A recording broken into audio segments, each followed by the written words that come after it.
زندگی اتنی مصروف بنا لو کہ دوسروں کے عیب دیکھنے کا وقت ہی نہ ملے۔ جب اللہ کو آپ کی زندگی میں اچھا موڑ دینا ہوتا ہے تو برے لوگوں کی حقیقت آپ کے سامنے لے آتا ہے۔ زندگی ایک کھیل ہے، جیتو گے تو کامیاب ہو جاؤ گے اور ہار جاؤ گے تو سمجھدار بن جاؤ گے، لیکن کامیاب ہونے سے پہلے سمجھدار ہونا ضروری ہے، یعنی جیتنے سے پہلے ہارنا ضروری ہے۔ ایک نوجوان بیٹی نے اپنے والد سے پوچھا، ابا جان، میں بدن کے کتنے حصے پر پردہ کروں اور کتنا حصہ کھلا چھوڑوں؟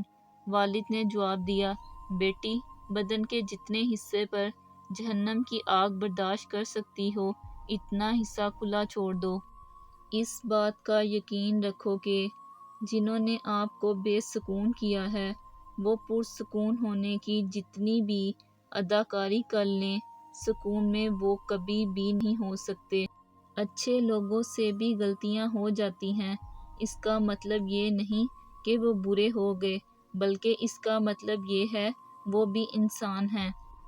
تقدیر نے جیسے چاہا ویسے ڈل گئے ہم، بہت سنبھلنے کے چلے پھر بھی پھسل گئے ہم، کسی نے بھروسہ توڑا تو کسی نے دل، اور لوگوں کو لگتا ہے کہ بہت بدل گئے ہم۔ خلوص اور عزت بہت مہنگے تحفے ہیں، اس لیے ہر کسی سے اس کی امید نہ رکھو، کیونکہ بہت کم لوگ دل کے امیر ہوتے ہیں۔ اللہ کو یاد کرو گے تو دلوں میں ٹھنڈک آئے گی، ورنہ سلگتے رہو گے، تڑپتے رہو گے۔ اچھی بات کا اثر نہ ہونے کی ایک وجہ یہ بھی ہے کہ لکھنے والا اور پڑھنے والا دونوں یہی سمجھتے ہیں کہ یہ دوسرے کے لیے ہے۔ شخصیت میں عاجزی نہ ہو تو معلومات میں اضافہ علم کو نہیں بلکہ تکبر کو جنم دیتا ہے۔